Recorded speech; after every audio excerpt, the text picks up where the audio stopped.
Hello and welcome to Shrimpy Pro. My name is Jade and today we will rename our portfolio.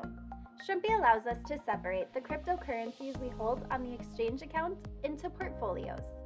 We can then create automations to run on the portfolios based on our selections. To help keep track, we can rename the portfolios. Select Manage Portfolios on the dashboard. We can see our default portfolio.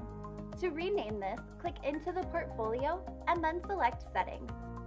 Click into the portfolio name field and add the new name, keeping in mind that there is a 15-character limit.